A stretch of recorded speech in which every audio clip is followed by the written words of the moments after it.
Hello guys, কেমন আছেন সবাই? আশা করি অনেক ভালো আছে। আজকে বানাবো মাছের চপ। তার জন্য আগে থেকে মাছগুলো সেদ্ধ করে রেখে দিয়েছিলাম, কয়েকটা আলুও সেদ্ধ করে রেখেছিলাম। পেঁয়াজ, কাঁচা লঙ্কা, রসুন কুচি আর আদা কুচি এগুলো কেটে রেখে দিয়েছি। কড়াইতে তেল দিয়ে রসুন কুচিগুলো দিয়ে ভেজে নিয়ে তারপর ওই তেলে পেঁয়াজ কুচিগুলো দিয়ে দিব। পেঁয়াজ কুচি দিয়ে ভালো করে নেড়ে চেড়ে ভেজে নিব। খুব অল্প উপকরণে আজকে মাছের চপটা রান্না করব।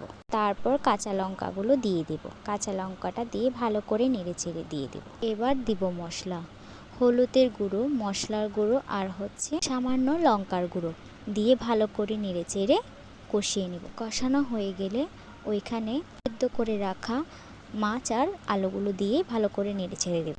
ভালো করে মশলার সাথে মিশিয়ে নিব যাতে মাছ আর আলুর মধ্যে মশলাগুলো ঢুকে যায়। তারপর নুন অ্যাড করে দিব। নুনটা দিয়ে ভালো করে নেড়ে চেড়ে নামিয়ে নিব। আর আলুর মিশ্রণটা ঠান্ডা হয়ে আসলে একটু তেল মাখিয়ে গোল শেপ দিয়ে নিব। তারপর ডিমের গোলায় চুবিয়ে গুঁড়ো করে রাখা মুড়ির মিশ্রণে গোলাটা ভালো করে মিশিয়ে নিব। তো মেশানো হয়ে গেলে প্রত্যেকটা এভাবে কোট করে নিব। করে নেওয়ার পর তেলে একটা একটা করে ছেড়ে দিব। এই পাশটা হয়ে গেলে আরেক পাশে ভালো করে নেড়ে চেড়ে ভেজে নিব। এই তো আমার মাছের চপ রেডি।